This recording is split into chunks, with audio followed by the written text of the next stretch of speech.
Hello world, hello America, it's me, your homegirl, your sister, your cousin, your best friend on exchange, and welcome back to my fabulous, glorious, delicious YouTube channel.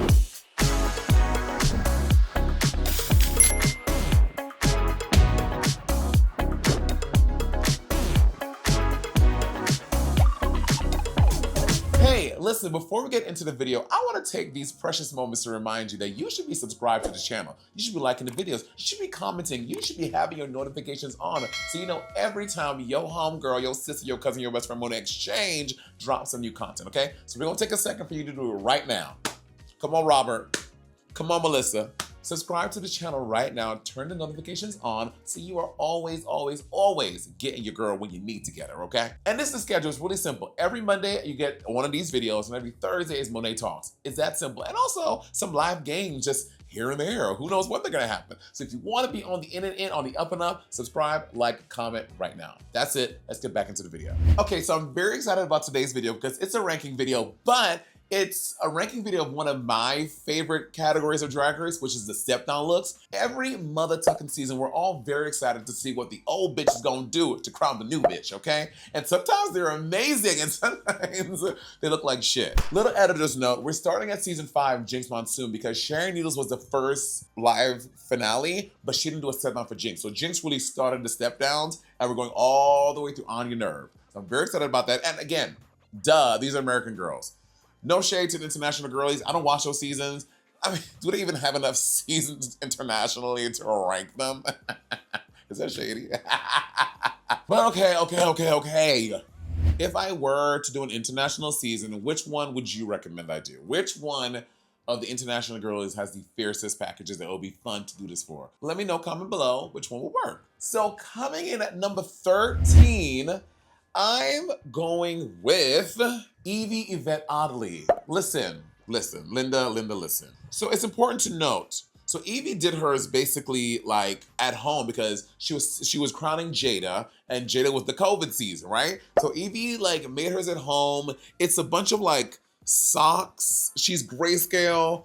They're socks, I think, and sweatpants and sweat material. And I know this is Yvie's aesthetic, Yvie's vibe, but I'm sorry, even for like a step down, like I wish it was just a little bit elevated. Like overall, I think it's a very cool and weird and creepy for Yvie, but I would like to see it just a little more finesse, a little more polished. Like I think back to Yvie when we all did the season 18 premiere this year in January. Yvie did this like really dope look, and to me, that was better than the step down look she did for her season. So Yvie gets the unlucky number 13 spot. Do you know that hotels take out the 13th floor? Like, I'm sorry, have we just bought into this 13 thing like globally? Did you notice, Byron? I did. Why? It's all superstition. It's also, that's so silly. It is. Well, girl, she in the unlucky 13th spot because I think, knowing how artistic and dope Yvie is, everything she did on All Stars, All Winners, like, I think that Yvie could have given us a little something more, a little rakaka, a little rata-ta-ta-ta, like a kiki-ka-ka, pussy bitch. Number 12, we talked about this already, but Bob, the motherfucking drag queen. I hate this look. I thought about it more. I hate this look more than I hate my middle school bullies. Like, I hate the fact that it's just swallowing him. And Bob is such a big personality. So to have fabric and like a garment swallow him, that means that garment must be really bad, right? And which is so funny because we talked about this on the podcast about girls doing cultural references because they think it will save them from critique. No, bitch, this shit is ugly. It's ugly. Like, I think like separately, some of this is probably nice. Like this cape, I've actually seen this cape by itself. The cape is pretty.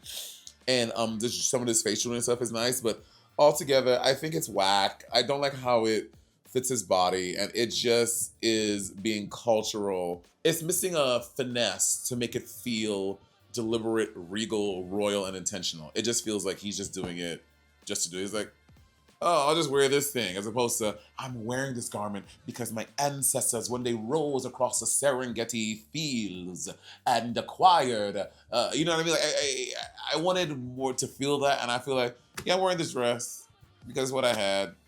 And it's blue. It's one of the colors I can see as my color deficiency and my color blindness. And I like it. Have you talked about their reasoning behind it? You know, I have not talked to Bob about his reasoning behind this, but I know Bob, and maybe I may be wrong. Maybe there is a reason about this that I just don't know, but I venture to guess there isn't a specific reason. Bob doesn't have a tie to his African ancestry to like, oh yeah, my family, this is a kente cloth that my family wore and that we're precious about. I don't think that is a thing. It might be, but I don't think that's the case. I just think he wanted to wear something cultural because he thought it looked fierce, and I think there's a lot of work that it could have made it look fiercer. Number 11. I'm going with Sasha Colby. You know, there are pieces about this that I like. Like, I love the headpiece. I think the headpiece is dope. And I love these thigh, almost chap-like cutouts for the mermaid at the bottom. But I think where I'm lost is at the earrings, which become bras, basically.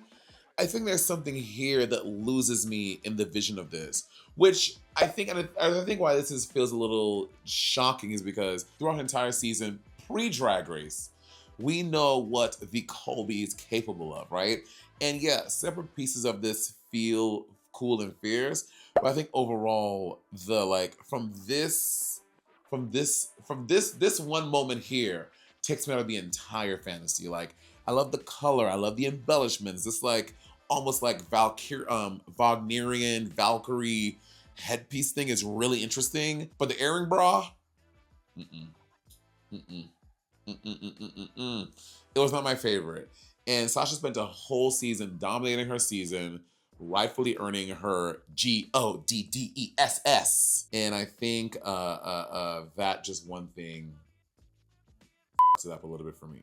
Again, I want to say, not saying these are ugly. These are just like the factors of why I'm placing them and ranking them as they are. Like, anyway, this is objectively a nice look. It's just the earring bra takes me out of the fantasy and puts her at number 11. Para me.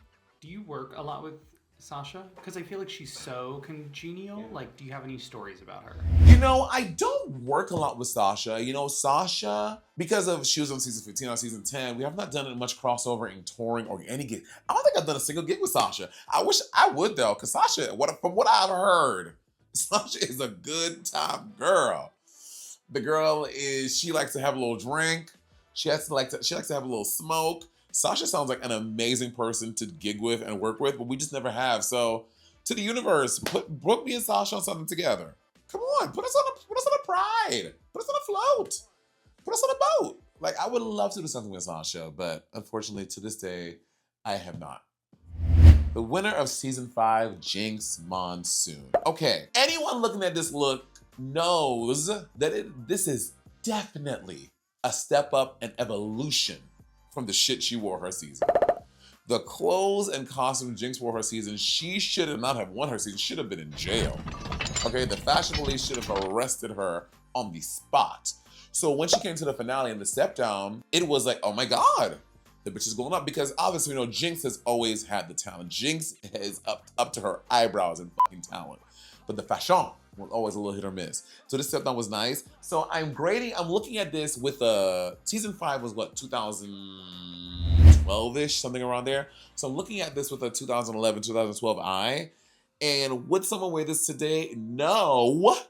But going back in herstory, I think this is something that someone would have adorned. I think the length of it is really dope, but I think where I'm losing it is she trying to be the Statue of Liberty?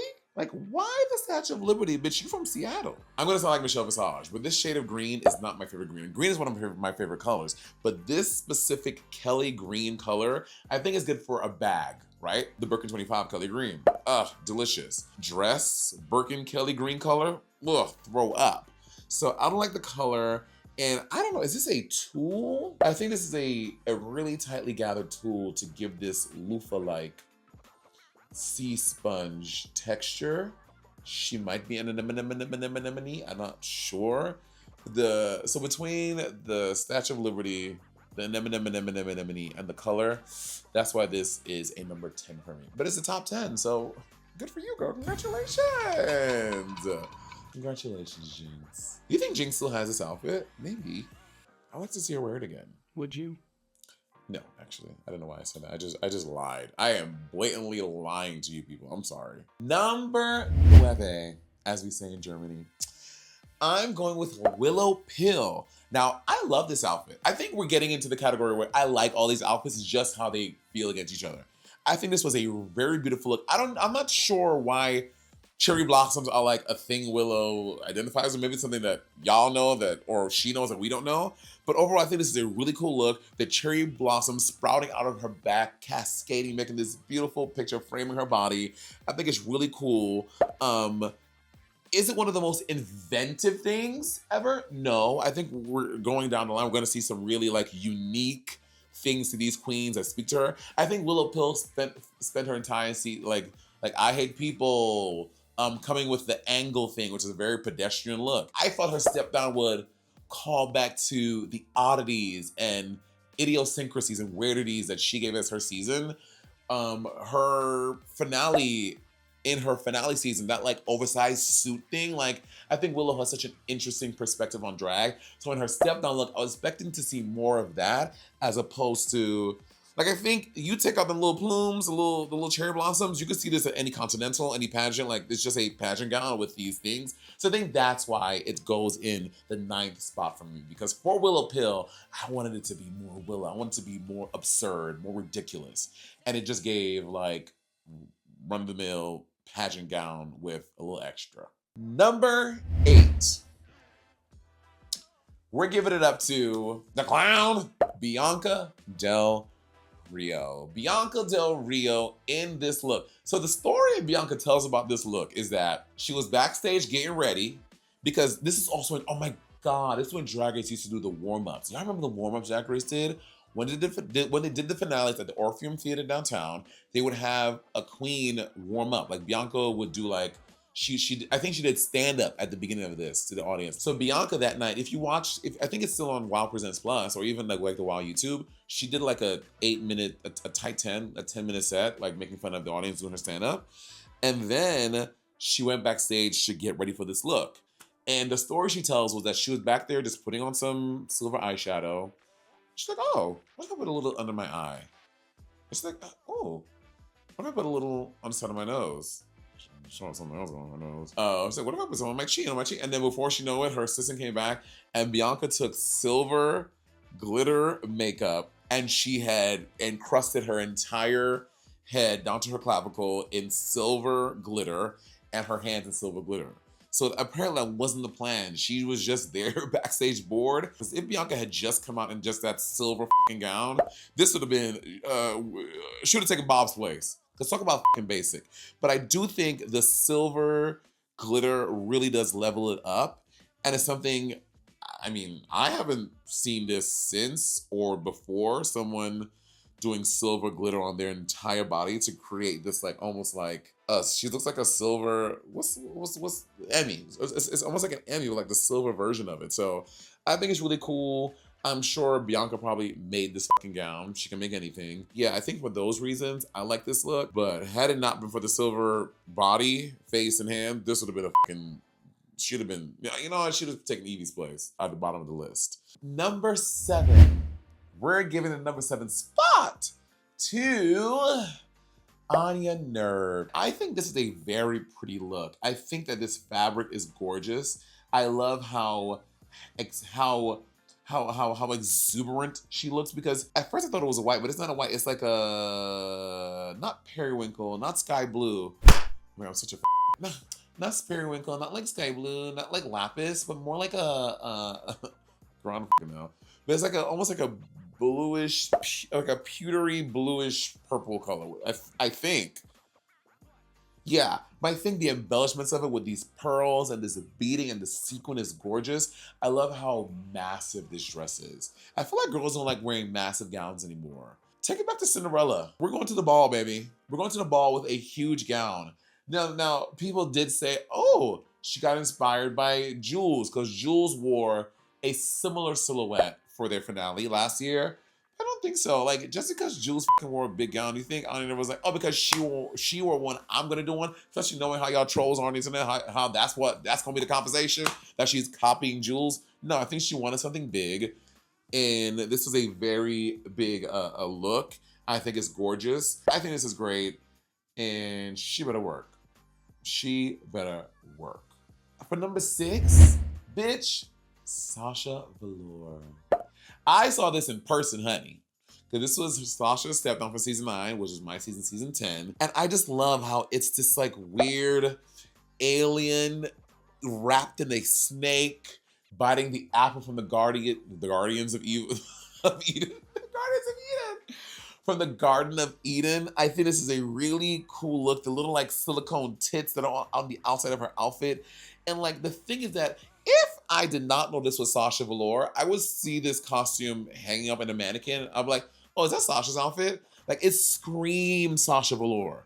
This screams Sasha Velour. It's like the weird, conceptual, fashion-y girl. Like it's so Sasha Velour. And like having the oversized headpiece, I think is really cool. I love, love, love this outfit. I want to wear this. This is so cool. And I think we're stepping into the era when girls are, because everything we've seen so far is a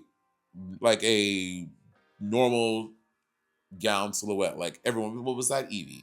But Bob, Sasha, Jinkx, Willow, Bianca, Anya, those are traditional gowns, right? We see Sasha here in a fucking catsuit. Now, I know who made this catsuit, Diego Montoya, so I know this is not a cheap catsuit by any stretch of the imagination. This was easily 5 figures, and I don't know that for sure. I'm just saying what I think, okay? This is easily 5 figures, and I think that this looks stunning. It looks worth every fucking penny, because I remember seeing this up close, y'all. The embroidery detail on this was so good. Work, mama. Kill it, Miss Sasha Velour.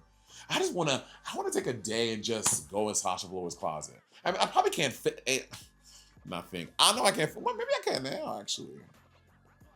Sasha, do a sale.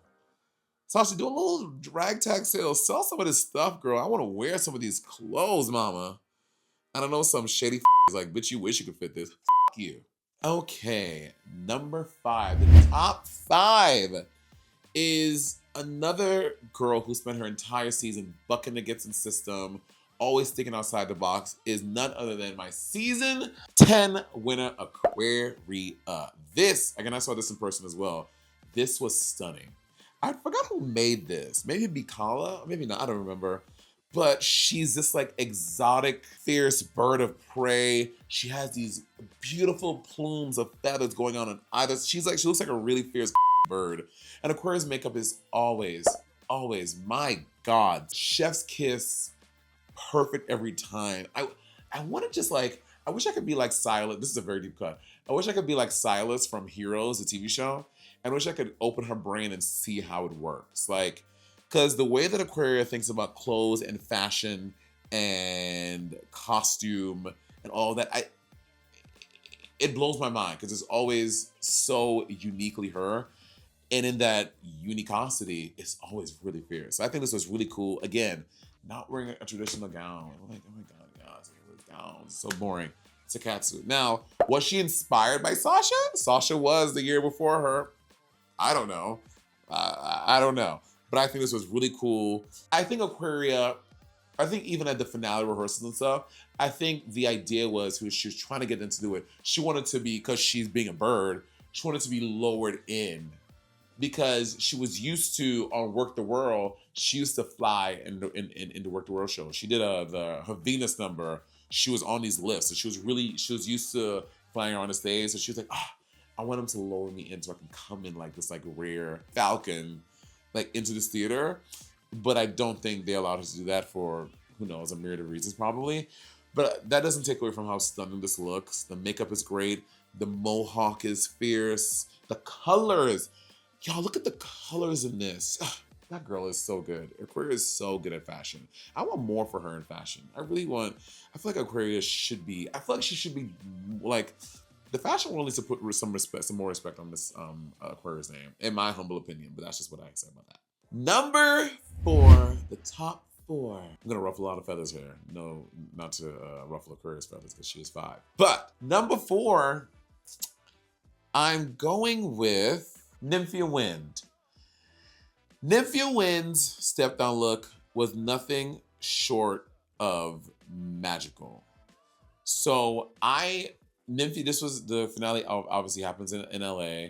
And I don't know why, but I had to go to, she was staying at a hotel not far from where I live actually. And I had to get something from her.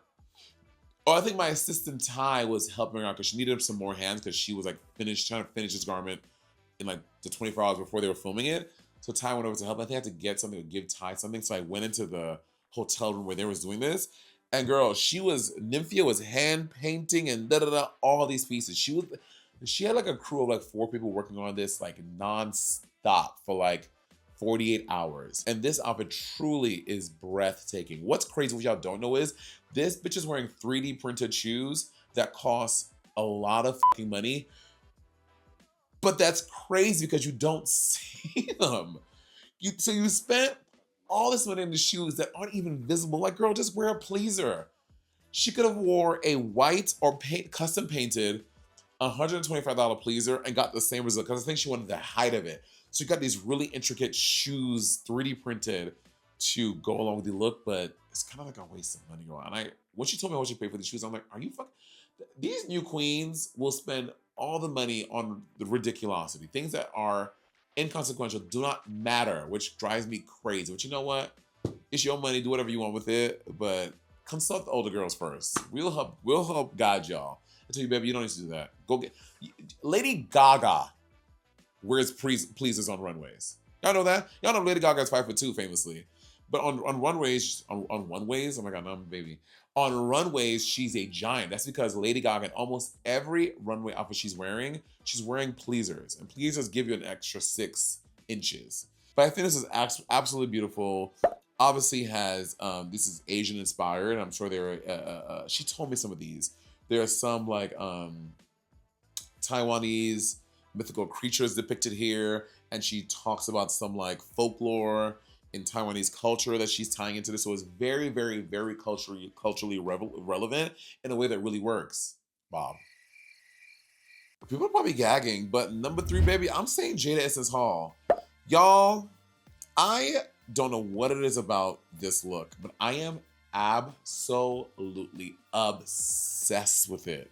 I love how she's taking the hair and making these beautiful like finger wave like curls on her, like into her makeup on her face. The color looks so rich. Having this diamond checkered pattern in the top of this outfit going into the glove with this hip and bustle situation, I think it was really good. The asymmetry of the hat feels really intentional and gorgeous. Her makeup is always stunning. Jaida Essence Hall is truly, truly, truly one of the best to ever do it. And this bitch can wear clothes. Not to mention, this bitch won Drag Race on Zoom. Okay, this was a Zoom call victory. And she came back for her step down because, mind you, this was pandemic. So the bitch wasn't out working and doing tours again and booking, making coins. Baby, she was in her house. Okay, but she still showed up and showed out at this finale. The thing about this is, it's such a classic look. This could have been, I could have seen someone wearing this back when Jinkx won Drag Race. I could see motherfucking Mikey Meek stepping out of this look. Like, it still feels so relevant and could have been relevant back then. So I'm giving extra points for that. I fucking love this. Whoa, why is her scepter so small? That's a scepter big. It's a fucking lollipop. It's like this big. That's crazy. For top 2, and I am a little biased because y'all know I am the pedestrian girl. But baby, when Symone walked out in this fully stoned denim top situation, I thought this was so good. Number 1, because it was so her, like Sasha Velour. If I just saw this outfit hanging up on a hanger and it said a Drag Race winner wore this, I'd say, oh, that's Symone. Easily Symone. I think it's so effortlessly her. The hair was so perfect with it. Like her beautiful skin, that little 6-pack, honey, the little diamond belly jewelry. Oh, this was so good. So quintessentially Symone. And she nailed this outfit. She nailed it. I can't stop raving about it. Even the choice of the pink shoe, it's just because you see just about this much of the shoe, but it's perfect because it gives that pop of color that ties the whole thing in together with her nails and again, fully Symone. So, and I remember seeing Marco Monroe talk about this look. The top wasn't just like to give like, it wasn't just like a t-shirt. It's like a cast. It's like they use like rubber cement or some type of cement and poured a polymer on it to make it give this effect that it was like wet, like it was wet and hugging her titties. Yeah, so Symone, from that beautiful 627, gorgeous here, to the cement boobs, to the fully stoned jeans and the pink pussy pop color of pump. I think Symone deserves a place as number 2, and I would die to wear this outfit. Die, I tell you, die! Which leaves us with our number 1 spot, and I hate to give this bitch any validation because her head is so fucking big already. It couldn't fit any further up her own ass. But number 1 is a classic, so good, and that is none other than the Violet Chachki. This step down look, this was the one that people were like, oh, I gotta start doing my thing, which is hilarious because Bob was next. So everyone's like, oh, I gotta shut it down. And Bob was like, well, I'm just gonna wear this. Now, I think Violet looks divine, right? Because she comes in with this hood on, she's covering up, then she reveals the crown that has been, because she's some old Baroque vixen Victorian goddess, and she's so royal, she's so regal that the crown has infused into her head because she's so obsessed with her regality and her gorgeosity that the crown has become one with her, which truly is an allegory for how Violet thinks about herself and life. Truly is true. This is like art depicting life all over again. And having like the bugs crawling all over her, the fierce drag jewels. I know that I would like to see Violet wear this again. I think this was so, so beautiful. I think it was made by House of Caney, if I'm not mistaken. I'm pretty sure. And this was the step down look that launched a million step down looks because everyone's breath was taken, shooketh, shattered, and shorn when Violet popped out at the season 8 finale wearing this amazing creation. Okay, so that was what I think about the step down looks from our queens of queens of RuPaul's Drag Race America. And if you want to see me talk about the step down looks of the All-Stars looks, this is a video only gonna be for my YouTube super subscribers. So if you wanna see that video where I'm talking shit, spilling names, and dishing about the RuPaul's Drag Race American All-Stars looks, you have to be a super on my page. Sorry about it, girl. So I'll see you out there. It's gonna be good. Until next time, bye YouTube, I love you. I love you.